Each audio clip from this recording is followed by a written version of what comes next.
Making headlines this hour, President Dr. Mohamed Muizzu expresses deep concern, stating that Male City Council is obstructing the government's planned market complex project in Male by refusing to hand over necessary land. Vice President Hussein Mohamed Latif returns to the Maldives after concluding his visit to Germany, where he participated in the Berlin Climate Mobility Forum. Ministry of Finance and Public Enterprises opens the process for government ministries to propose new initiatives for inclusion in the 2027-2029 program budget, allocating approximately $162.1 million for development projects.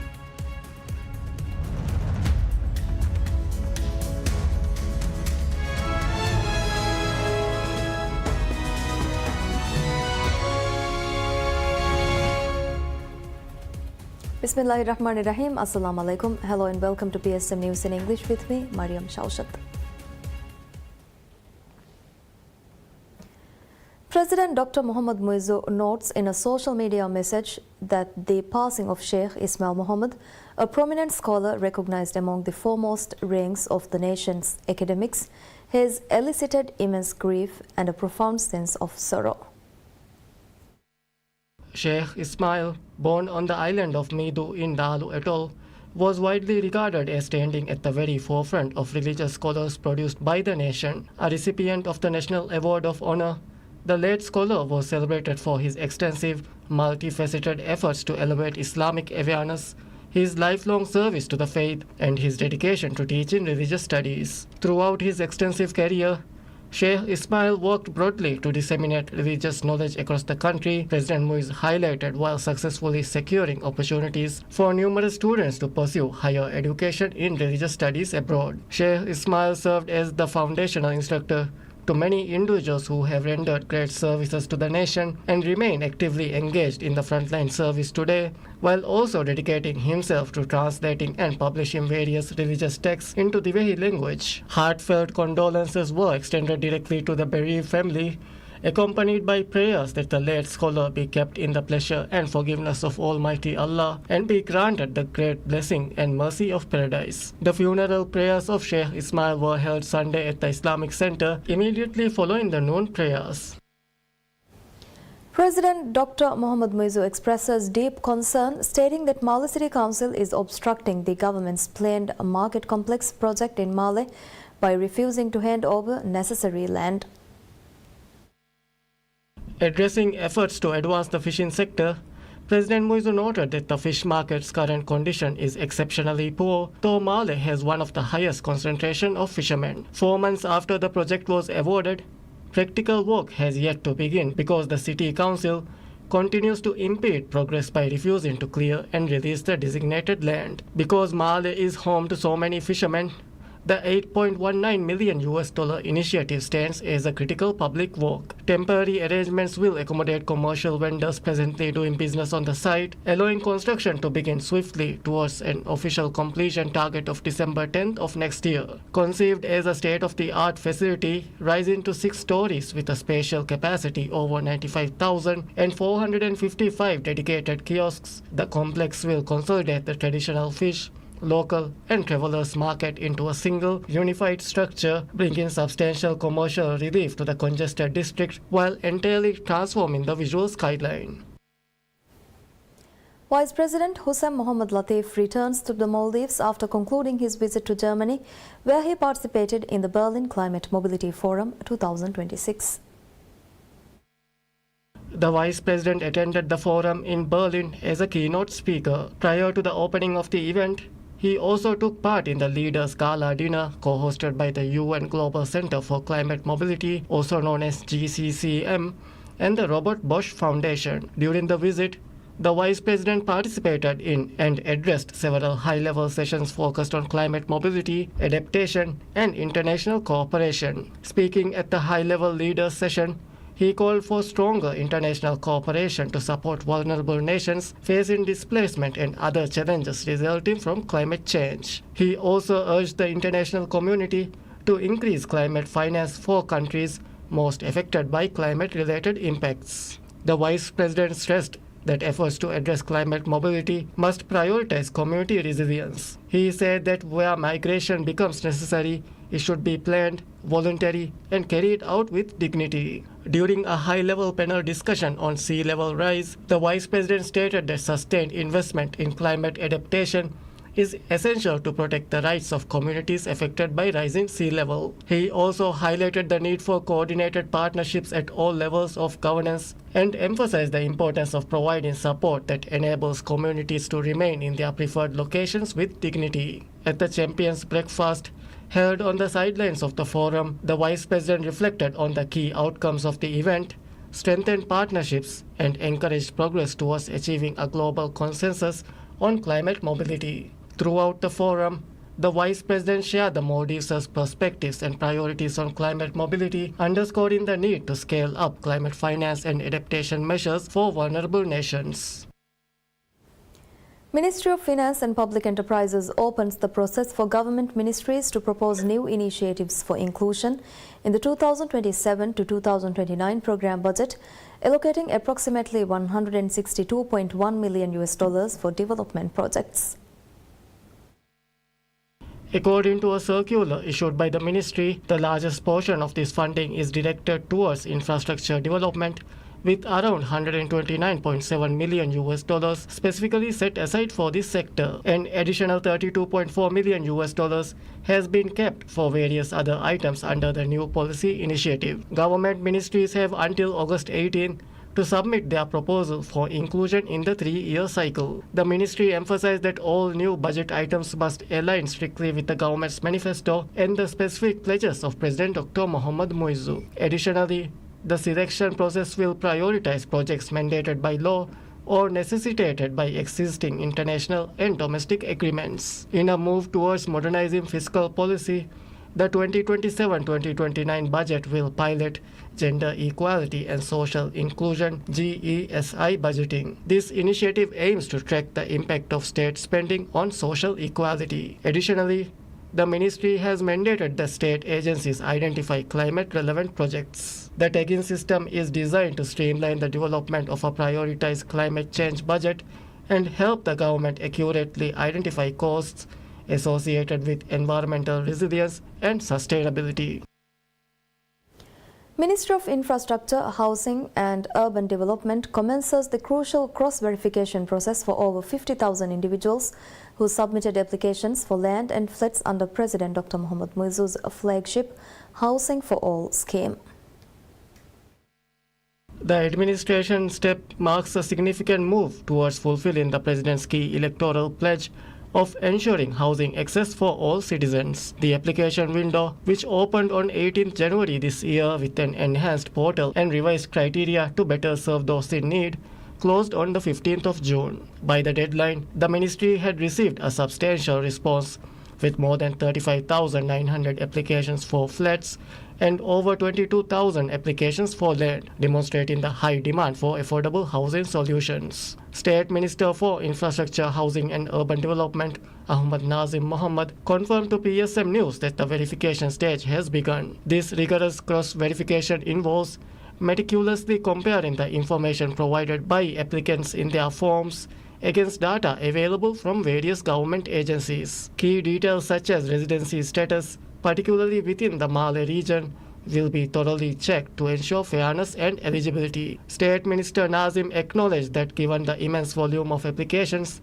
this verification process is expected to be time-consuming. Emphasizing a proactive approach, Nazim stated that all necessary administrative work for the housing project has been initiated well in advance of actual construction. This strategy aims to avoid the delays and burdens often associated with previous housing initiatives where applications were opened closer to the end of governmental terms. The current administration is committed to ensuring that as many of these housing projects will be completed within the next 2 years, allowing the public to access their homes promptly and efficiently. The government actively pursues the establishment of mariculture as a distinct and robust industry, aiming to diversify the nation's economy and create new sustainable income streams.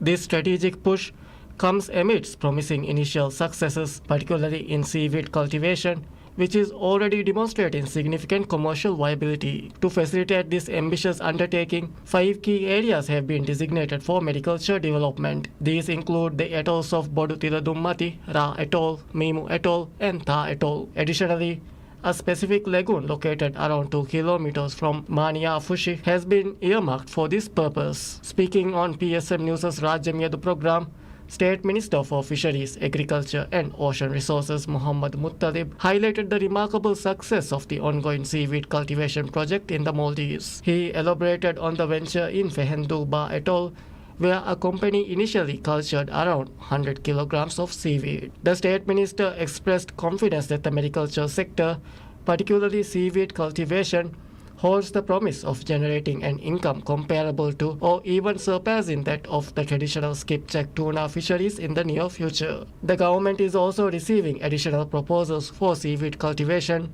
indicating growing investor interest. To further catalyze investment and participation, the government has launched a special mariculture scheme designed to provide crucial financial assistance to individuals and companies looking to engage in mariculture businesses. Commissioner of Prisons Hassan Zarir says ongoing reforms to the Maldives prison system are beginning to deliver positive results, with efforts to improve facilities, services and security yielding tangible outcomes. The Commissioner highlighted the government's steadfast commitment to addressing long-standing challenges within the correctional system, with comprehensive reforms over the past 2.5 years contributing to increased capacity and promising outcomes. Upon assuming his post, Commissioner Zarir noted numerous areas requiring improvement. However, he credited the consistent guidance from the President and the relevant minister for the systematic progress made in addressing these issues. A cornerstone of this reform is the work of the Institute of Correctional Studies, which Zarir emphasized is vital for strengthening the prison system, stating that a robust framework cannot be established without improving the quality of the institution itself. The government's dedication to reforming the Maldives Correctional Service includes concrete measures such as increasing prison space and investing significantly in the training and employment of more correctional officers. These initiatives have directly led to an increased capacity across the prison system. He further noted that the comprehensive reform agenda recognizes and aims to alleviate the suffering previously endured by both staff and inmates, while acknowledging that prison security had not previously been strengthened to the desired level despite evolving times. Zarir highlighted recent advancements. He confirmed the installation of new body scanners and baggage scanning systems, a critical step towards enhancing safety and security within correctional facilities. Underscoring the broader importance of this, Zarir stressed that a nation's security and safety are fundamental to its survival, with weaknesses in this area adversely impacting vital sectors like the economy and health system. Expressing optimism for the future, Commissioner Zarir affirmed that the Maldives Correctional Service is undergoing positive changes. He voiced his hope to better facilitate the needs of active officers and ensure the thorough provision of necessary assistance and rehabilitation works for inmates. Maldives Immigration launches passport services in Dharawandhu in Ba Atoll as part of ongoing efforts to expand access to passport services across the country. With the introduction of the service in Dharawandhu, residents of Ba Atoll can now access passport services from 2 islands within the atoll. Immigration said individuals applying for a Maldivian passport can submit applications online through the Imuga portal and select either Fushi or Dharawandhu as their preferred collection point. The government has been working to strengthen decentralization by expanding access to essential public services that were previously available only in the capital. As part of these efforts, Immigration is extending passport and national identity card services to islands across the atolls. The government has decided to ensure that these services are available on at least 1 island in every atoll. Previously, many residents from the atoll were required to travel to Male to obtain passports and identity cards, often incurring significant expenses. The government stated that expanding these services to local islands will reduce the financial burden on citizens and make access to essential documentation more convenient. Visit Maldives Corporation VMC launches a joint marketing campaign with leading UK tour operator Gold Medal to strengthen the Maldives' position as the preferred holiday destination among British travellers. The campaign, which will run until 31st July, aims to establish direct engagement with travel agents and retail travel networks across the United Kingdom, with the goal of increasing visitor arrivals from the market. According to VMC, the campaign is being implemented in 2 phases. The first phase focuses on commercial activities targeting the Indian Ocean travel market.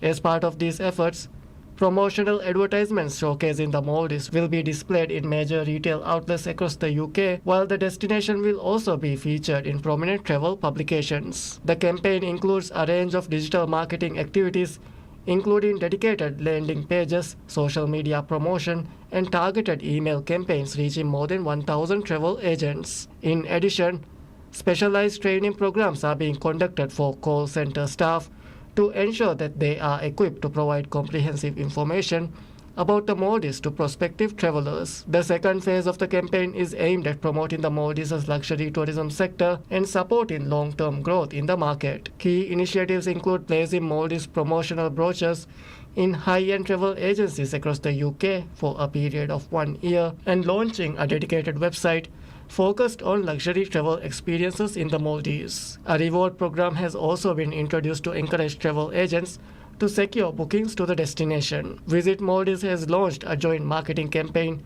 with leading UK tour operator Gold Medal to strengthen the Maldives' position as a preferred holiday destination among British travelers. VMC noted that the United Kingdom remains one of the country's most important tourism markets and currently ranks as the 3rd largest source market for visitor arrivals. More than 83,000 tourists from the UK have visited the Maldives so far this year. VMC expressed confidence that the campaign will further enhance the destination's visibility in the UK market and contribute to increased bookings and visitor arrivals in the coming months.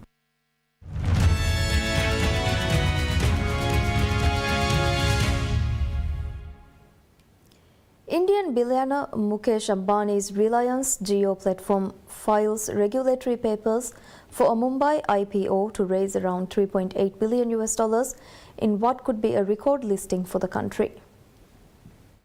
The IPO aims to unlock value from a company that includes Jio's telecom business, the world's 2nd largest operator by single country subscribers after China Mobile. Jio platform counts Meta and Google among its major foreign investors. Proceeds from the offering will largely be used to repay debt of the telecom business. Jio platform also runs AI, cloud, and enterprise network businesses. The IPO will test India's capital markets, which have cooled in recent months after the US-Israeli conflict with Iran rattled global markets and weighed on investor sentiment. The IPO is targeting a fundraising of around $3.81 billion. 3 sources familiar with the matter said, equal to about 2.9% of its post-issue equity, valuing the business at around $131 billion. Reliance did not respond to Reuters' queries. The final details could change closer to the listing process.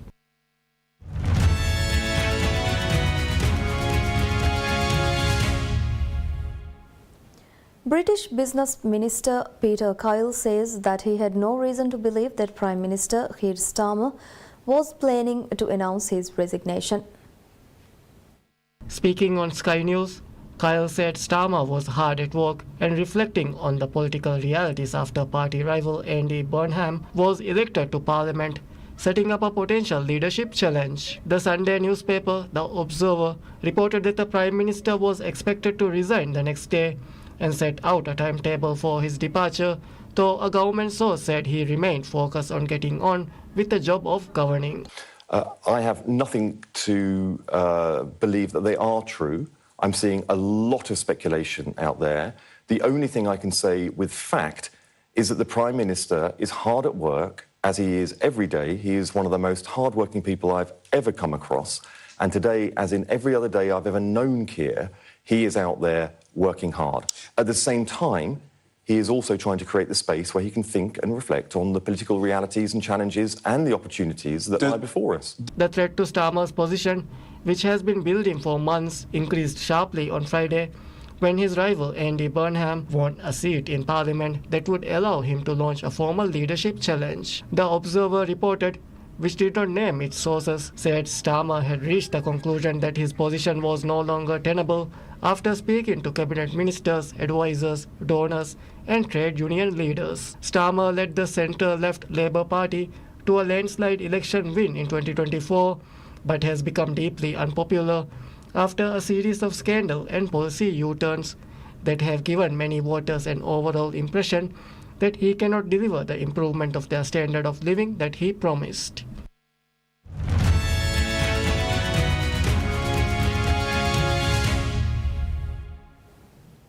France expects to make only minor adjustments rather than wholesale changes when they face Iraq in their second World Cup Group I match, with coach Didier Deschamps keen to preserve momentum while edging closer to the knockout stages. Les Bleus opened their campaign with a 3-1 win over Senegal in New York, where Kylian Mbappe scored twice, and another victory in Boston would secure their place in the last 32. Deschamps has often favoured stability at major tournaments and is unlikely to deviate from that approach despite the depth of talent at his disposal. France were occasionally vulnerable defensively against Senegal, but were in another league after the break, and the coach appears reluctant to tamper with the balance of a side who are among the favourites for the title. The most likely changes are expected on the left flank, with Bradley Barcola set to replace Desiree Doué in attack and Lucas Digne in line to come in for Theo Hernandez at left back. Another adjustment could come in midfield. Deschamps has held lengthy discussions with Manu Kone in recent days, and the 25-year-old was paired with Adrien Rabiot during training this week, suggesting he could be handed a starting role. Elsewhere, France are expected to retain the spine that impressed against Senegal, with Mbappe leading the attack that also features Olise and Ousmane Dembele. While qualification remains the immediate objective, the match also offers Deschamps an opportunity to test alternatives ahead of the knockout rounds without disrupting the team's rhythm. Iraq suffered a 4-1 defeat by Norway in their opening match and needed a positive result to keep their hopes of progressing alive. They face a daunting task against the French side, who have reached the last 2 World Cup finals and appear determined to avoid early problems in the United States. Les Bleus, however, will not be complacent.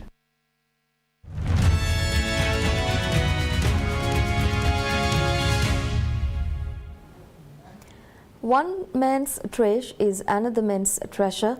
North Macedonian artist Ammar Kachar follows this principle by transforming discarded materials into new and original works. North Macedonian artist Ammar Kachar told his latest pieces, displayed in Skopje, was born of a spontaneous idea. Some of the bright yellow tarpaulins have paintings of clouds on them, others have been turned into bags and other fashion accessories. Kachar is a temporary Macedonian visual artist from Skopje, known for his strong focus on recycling and sustainability. His art is meant to promote environmental awareness and the importance of reuse. His work blends art, design, and ecological responsibility. And that's all we have for you right now. Thank you for watching. Stay tuned for more news updates. Have a good day. Goodbye.